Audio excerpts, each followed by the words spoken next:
আজকে দুপুরের খাবারে যা যা রান্না করব সেটা আপনাদের সাথে শেয়ার করছি। এখানে কাঁকরোল নিয়েছি। কাঁকরোলটা একদম টাটকা কাঁকরোল, মনে হচ্ছে বাগান থেকে তুলে নিয়ে এসেছে। আর নিয়েছি রুই মাছ। তো কাঁকরোলটা আমি ছোট ছোট করে কেটে নিয়েছি ভাজি করার জন্য। আর রুই মাছটা রান্না করব। তো রান্না করার জন্য হলুদ লবণ মাখিয়ে মাছটা ভেজে নিচ্ছি। মাছটা দিয়ে দিলাম কড়াইয়ের মধ্যে ভেজে নেওয়ার জন্য। যেহেতু ফ্রিজে ছিল মাছটা, সেজন্য একটু ভালো করে ভেজে নিব। এক পাশ ভাজা হয়ে গিয়েছে, উল্টে দিচ্ছি।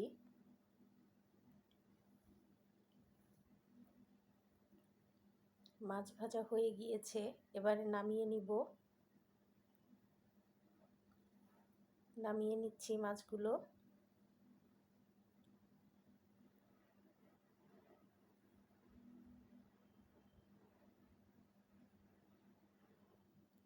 এবারে আমি মাছ ভাজার তেলের মধ্যে দিয়ে দিচ্ছি 1 চিমটি জিরে, তেজপাতা, পেঁয়াজ বাটা দিয়ে দিচ্ছি, আদা বাটা, রসুন বাটা, লাল মরিচ বাটা, হলুদের গুঁড়ো, জিরের গুঁড়ো। এবার মশলাটা কষিয়ে নিব ভালো করে। মশলাটা অনেকক্ষণ ধরে কষাবো যাতে কাঁচা মশলার গন্ধটা দূর হয়ে যায়। কাঁচা মশলার গন্ধ ভালো লাগে না খাওয়ার সময়, সেজন্য আবার একটু পানি দিয়ে মশলাটা আমি কষিয়ে নিচ্ছি।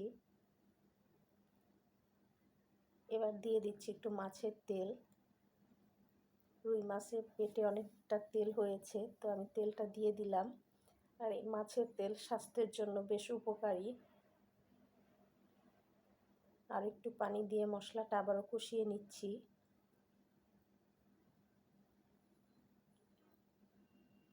মশলাটা ভালো মতো কষানো হয়ে গেলে কেটে রাখা আলুর টুকরোগুলো আমি দিয়ে দিব। দিয়ে দিচ্ছি আলুর টুকরো দিয়ে এবার দিয়ে দেবো স্বাদ মতো লবণ। লবণ দিয়ে মশলাটা আবারও ভালো করে কষিয়ে নিব।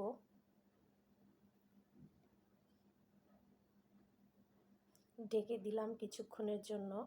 ঢাকনা খুলে আবারও নেড়ে দিচ্ছি। এবার দিয়ে দিব পাকা টমেটো। পাকা টমেটো দিয়ে আবারও একটু কষিয়ে নিব মশলাটা। আর টমেটোটা দিয়ে কষানোর কারণ হচ্ছে টমেটোর একটা গন্ধ থাকে, সে গন্ধটা রান্নার মধ্যে চলে গেলে ভালো লাগে না, সেজন্য টমেটো দিয়ে একটু ভালো মতো কষিয়ে নিব। তো কষানো হয়ে গিয়েছে, এবারে আমি পানি দিয়ে দিচ্ছি পরিমাণ মতো। এই পানিতেই মাছের ঝোল এবং আলুটা সিদ্ধ হয়ে যাবে। ঢেকে দিলাম। কিছুক্ষণ পরে ঢাকনা খুলে নেড়ে দিব। আলুটা প্রায় যখন অর্ধেক সিদ্ধ হয়ে যাবে, তখন ভেজে রাখা মাছের টুকরোগুলো আমি এর মধ্যে দিয়ে দিব।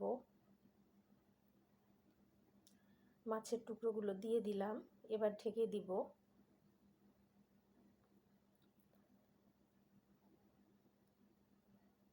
কিছুক্ষণ পরে ঢাকনা খুলে মাছের পিসগুলো উল্টে দিব, যাতে ঝোলটা মাছের মধ্যে যায় এবং মশলার স্বাদটা ঢুকে। সেজন্য উল্টে দিয়ে আবারও ঢেকে দিব। যখন ঝোলটা কমে আসবে এবং আলুটা পুরোপুরি সিদ্ধ হয়ে যাবে, তখন নামিয়ে নিব। তো ঝোলটা কমে এসেছে এবং আলুও সিদ্ধ হয়ে গিয়েছে। এবারে ভেজে রাখা জিরের গুঁড়ো দিয়ে নামিয়ে নিচ্ছি। আপনারা চাইলে ধনিয়া পাতা কুচি দিয়েও নামিয়ে নিতে পারেন। তো মাছের ঝোল রান্না হয়ে গিয়েছে, এবারে কাঁকরোল ভাজিটা করব।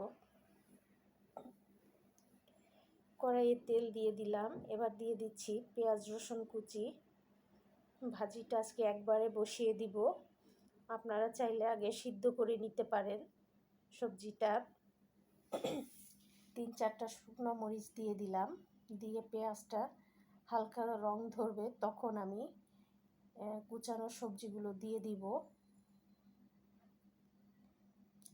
এবারে কাঁকরোল কুচানো আমি দিয়ে দিলাম। পেঁয়াজটা হালকা রং ধরেছে। দিয়ে দিচ্ছি সামান্য পরিমাণে হলুদের গুঁড়ো, আর দিচ্ছি স্বাদ মতো লবণ। লবণ দিয়ে নেড়ে দিব।